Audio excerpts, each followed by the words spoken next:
नमस्कार मेरे प्रिय मित्रों, आप सभी का स्वागत है हमारे ऑफिशियल यूट्यूब चैनल आशीष टेक में। आज हम बात करेंगे एमपी हाई कोर्ट की जो न्यू वैकेंसी आई है चतुर्थ श्रेणी की, जिसमें लिफ्टमैन और ड्राइवर के पद हैं, 69 पद है, उसके ऑनलाइन फॉर्म फिलिंग प्रक्रिया के बारे में हम बात करेंगे।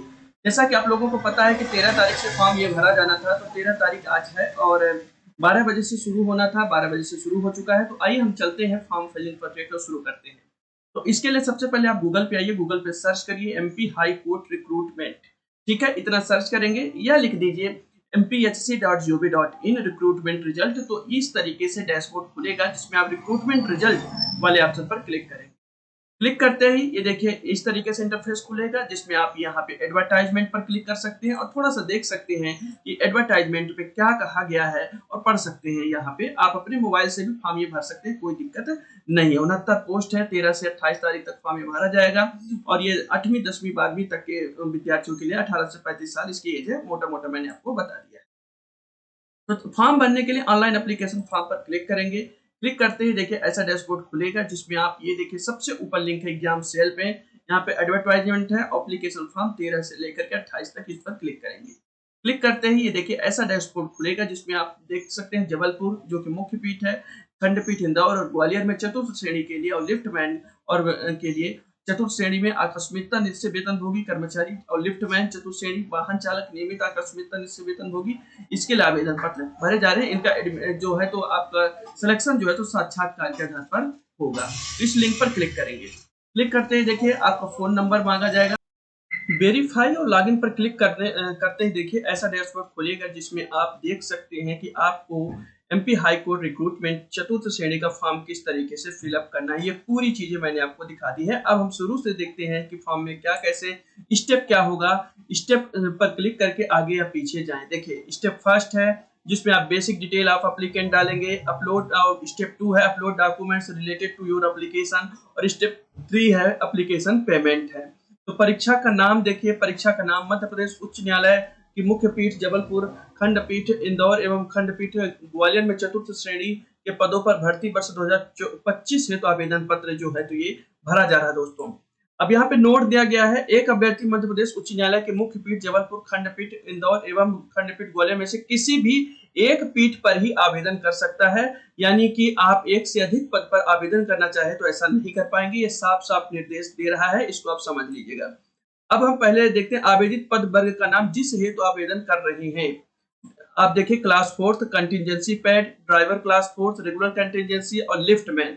तो क्लास फोर्थ के लिए करना चाहते हैं, ड्राइवर के लिए है तो ये चारों जो है तो क्लास फोर्थ की ही, लेकिन आप किस में आपको फॉर्म भरना है ये आप देख लीजिएगा, अच्छे से पोस्ट देख लीजिएगा। मैंने आपको पहले भी बताया है, पोस्ट के लिए मेरे पिछले वीडियो देख सकते हैं दोस्तों। ड्राइवर के लिए भरना है, लिफ्टमैन के लिए भरना है, क्लास फोर्थ के लिए भरना है। मान लेते हैं हम क्लास फोर्थ के लिए चुन लेते हैं, तो मुख्य या खंडपीठ का नाम आपको चूज करना है। प्रिंसिपल सीट जबलपुर जो मुख्य पीठ है, बेंच एट इंदौर या बेंच एट ग्वालियर, इसमें से आपको किसी एक को ही चुनना है, एक से अधिक आप नहीं चुन सकते हैं। आवेदक या आवेदिका का पूरा नाम यहाँ पे आपको लिखना है, जेंडर चुनना है, पिता का नाम यहाँ पे डालना है या पति के मामले में पति का भी नाम डाल सकते हैं। फादर्स फुल नेम आपको डालना है, मम्मी का नाम डालना है। इसके बाद डेट ऑफ बर्थ चुनना है। डेट ऑफ बर्थ चुनने के लिए इस तरीके से दिया रहेगा, आप इसको यहाँ पे जा करके आप जो है तो कोई भी डेट ऑफ बर्थ जो होगी आप अपने से चुन सकते हैं। 18 ईयर्स मिनिमम होना चाहिए और 35 ईयर्स मैक्सिमम होना चाहिए और सभी के लिए 3 साल की छूट दी गई है। क्या आप शासकीय कर्मचारी है? यदि हाँ तो हाँ पर क्लिक करेंगे, अन्यथा ना पर क्लिक करेंगे। क्या आप दिव्यांग है, दिव्यांग कोटे से आते हैं तो हाँ नहीं पर क्लिक करेंगे। नागरिकता आपको चूज करना है। क्या आप मध्य प्रदेश के मूल निवासी हैं तो हाँ पर क्लिक करेंगे। यदि नहीं है तो नहीं पर क्लिक करेंगे, तो आपको स्टेट चुनने के लिए आ जाएगा। ठीक है ना। हाँ पर क्लिक करने के लिए आप जाति वर्ग श्रेणी आप देख सकते हैं, जनरल है, एससी है, एसटी है, ओबीसी है, ये आप चुन सकते हैं। वैवाहिक स्थिति जो है तो अविवाहित, विवाहित, विधवा, निराश्रित, तलाकशुदा ये आप चुन लेंगे। जीवित बच्चों की संख्या, यदि आप शादीशुदा है तो बच्चों की संख्या आपको बताना होगा। मोबाइल नंबर आपका वेरीफाई होगा तो मोबाइल नंबर ऑटोमेटिक यहाँ पे आ जाएगा। ईमेल आपको डालना है, अपना आधार कार्ड नंबर डालना है। पहचान चिन्ह जो है तो आप डाल सकते हैं कि आपके चेहरे में जैसे कि मोल होता है, तिल होता है या कट मार्क्स होता है, उस तरीके से आप चुनेंगे। फिर पता डालेंगे जो आपके आधार कार्ड में दिया गया है वही पता डालेंगे। जैसे कि स्टेट चुन लिए आपने, सिटी चुन लिया, तहसील चुन लिया, वर्तमान पता आप डालेंगे, पिन कोड डालेंगे और फिर यदि आप सेम है आपका स्थायी पता और वर्तमान पता तो उसको चुन लेंगे। ठीक है। इसके बाद जो है तो शैक्षणिक योग्यता का विवरण आप देंगे। कि न्यूनतम शैक्षणिक योग्यता 8th है और हाई जो है तो 12th है, ठीक है ना। अन्य कोई शैक्षणिक तकनीकी योग्यता आप न्यूनतम जो है तो 8th ये डालना ही होगा बोर्ड का, और फिर अधिकतम यहाँ पे आप अन्य कोई शैक्षणिक या तकनीकी योग्यता यदि आपके पास है तो भी डाल सकते हैं। बोर्ड आपको चुनना होगा, यहाँ पे ईयर डालना होगा, ग्रेड डालना होगा, परसेंटेज डालना होगा, रिमार्क डालना होगा, ये आप डाल सकते हैं। शैक्षणिक घोषणा आपको जो है तो यहाँ पे कहता है कि मैं यह घोषणा करती हूँ कि मेरे अधिकतम शैक्षणिक योग्यता कक्षा 12 तक या इससे कम है एवं मेरे द्वारा कक्षा 12 या उसके समतुल्य से अधिक कोई भी अन्य शैक्षणिक योग्यता डिग्री अर्जित नहीं की गई है। यानी ये कह रहा है कि 12वीं तक के लिए ही बस ये फॉर्म भरा जाना है दोस्तों, समझ लीजिए ये डिक्लेरेशन यहाँ पे करवा रहा है। अभी तक ये स्पष्ट नहीं हो पा रहा था कि 12वीं के बाद वाले भी भर पाएंगे, पर यहाँ पे जो डिक्लेरेशन दे रहा है ये आपको समझना होगा कि मैं यह घोषणा करती हूँ या करता हूँ कि मेरे अधिकतम शैक्षणिक योग्यता कक्षा 12 तक या उससे कम है, तो मेरे द्वारा कक्षा 12 है उसके समतुल्य से अधिक कोई भी अन्य शैक्षणिक योग्यता या डिग्री अर्जित नहीं की गई है, ये आपको डिक्लेरेशन करना है दोस्तों। इतना करने के बाद आप यदि आपके पास कोई एक्सपीरियंस है तो वो डाल सकते हैं। यदि कोई भी किसी भी प्रकार का प्रकरण है जैसे कि आपने चॉइस कोटा के अंतर्गत को टर्मिनेशन आधार पर मध्य प्रदेश उच्च न्यायालय में माननीय न्यायाधिपति के पास कार्य किया है तो हाँ पर क्लिक कर सकते हैं, यदि नहीं किया है तो ना पर क्लिक कर सकते हैं। प्रकरण की जानकारी ये पूरी डिटेल इतना करेंगे, फिर सेव एंड नेक्स्ट पर क्लिक करेंगे।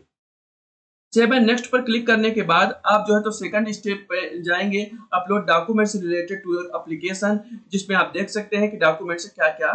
सेव एंड नेक्स्ट पर क्लिक करने के बाद आप देखिए यहाँ पे डॉक्यूमेंट्स क्या क्या लग रहा है। पासपोर्ट साइज फोटो आपकी जो कि बिटवीन 20 to 100 KB के 20 से 100 KB के बीच की होनी चाहिए। फिर सिग्नेचर आपका अलग से लेगा, फिर आधार कार्ड यहाँ पे लेगा 50 से 150 KB PDF में लेगा, और फिर आपको डोमिसाइल सर्टिफिकेट निवास प्रमाण पत्र लेगा, और एजुकेशन सर्टिफिकेट जो कि 8वीं की मार्कशीट आपको यहाँ पे PDF में ही सबको डालना है, और फिर कास्ट सर्टिफिकेट आपको अपलोड करना है। इतना करने के बाद अपलोड करने के बाद आगे जो है तो आप जो है तो इसको सबमिट कर देंगे। सबमिट करने के बाद जो है तो आप पेमेंट कर देंगे। पेमेंट जो है तो पेमेंट करने के बाद आपका डॉक्यूमेंट जो है तो सक्सेसफुली सबमिट हो जाएगा।